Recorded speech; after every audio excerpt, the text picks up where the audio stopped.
Hi guys, nandito tayo ngayon sa ating beach property. Ayan, white sand siya guys. Ayan, kita nyo, linis.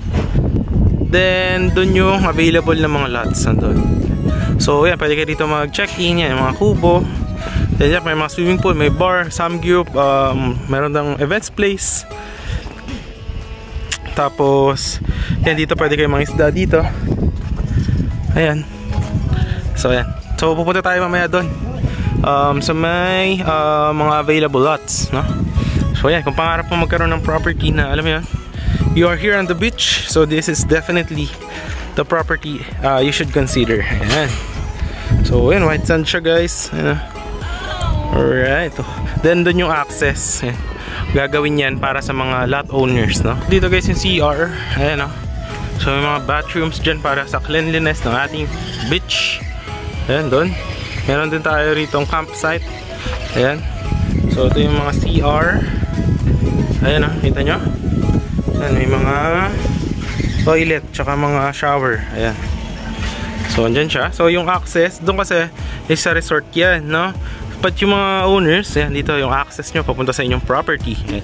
So ito yung going to the beach. Ito na siya guys. Undergoing construction. Ayan. So doon yung magiging guardhouse. Over there. Alright. So yan, dito yung mga available lots natin, pre-selling, undergoing construction. Then dun yung papunta sa may beach. Ayun na, tanaw mo na yung beach dun. Dun yung access, alright. So papakita ko later on sa ating drone shot, no? And then actually may mga nagpapagawa na ng house dito. Ayan, makikita nyo yan dito sa may phase 1, no? So any house design guys. Alright.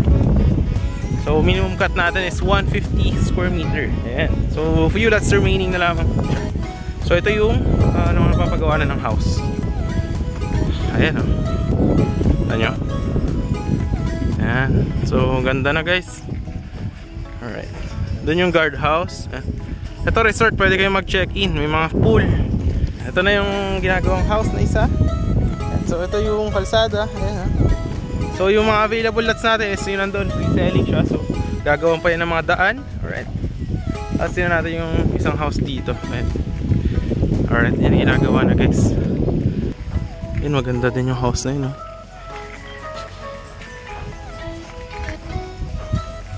So ito siya guys. Yan, simple yung house, no? So any house design siya guys upon full construction ng ating project. Ayan. Then dito, undergoing construction.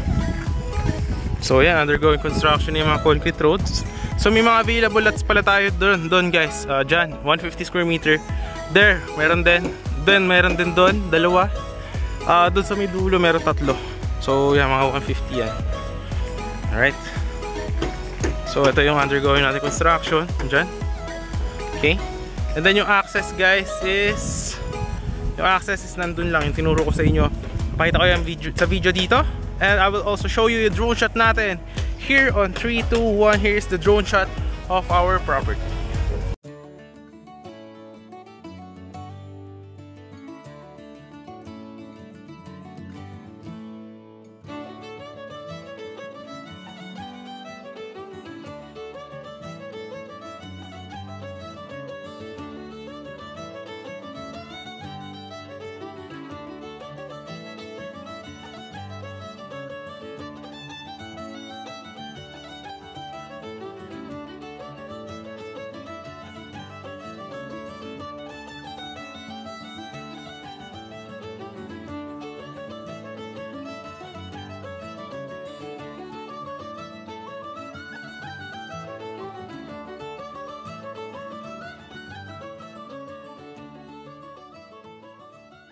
Yun guys, nakita nyo naman yung drone shot ng ating project. So ayun na mismo yung beach, pwede mo siyang lakarin. And this one is good for future, for Airbnb potential income, no? Kasi nga maganda yung property. And yan, gagawin nyo ng mga concrete road, kompleto yan with drainages. Yan. Meron din siyang lines for water and electricity, guardhouse, amenities, yan. Mga basketball court, multipurpose hall, etc. Yan. So yan, may mga available lots pa doon. Ayan, ginagawa na yung mga concrete road. Yeah. So next nyan is gagawa na yan ng sidewalk naman, no? Okay. So yan, no? Ito yung isa. Alright, inaayos na yung mga lupa. Ayan, may available din doon na 150 square meter. Yung sistema, nakita nyo naman yung concrete road doon. So ito is magiging ganito na rin siya soon. Yan. So inaayos na yung kanyang concrete road dyan. Alright. So gagawin din yun ng mga guardhouse and ng perimeter fence. Tapos yan, ongoing construction. Ayan. So ang remaining lots na lang natin is around, konti na lang, wala na siguro 15 lots. So may mga 150 square meter. And then yun na mismo yung beach, tanaw nyo na doon. Ayan o. So doon yung access, yung tinuro ko na video. Doon yung guardhouse naman pag ganun. Tapos yung mga tapos na sa phase 1, ayan, nagagawa na ng house yung iba. Right. So tingnan natin yung mga iba pang available lots. So kagandahan dito guys is provincial vibes talaga. And affordable siya, no? Affordable yung property natin. And actually nakita nyo naman sa drone shot ko, nakita nyo yung laki nitong property. Talagang ano siya, secured dahil magkakaroon siya ng security. And affordable, syempre. Yun yung pinaka maganda dito, as affordable siya. So ayan, ginagawa yung ating kalsada. Medyo basa pa. Tapos lalagyan pa yan dyan ng sidewalk. Ayan, dyan. Ayan dyan ang sidewalk. Alright.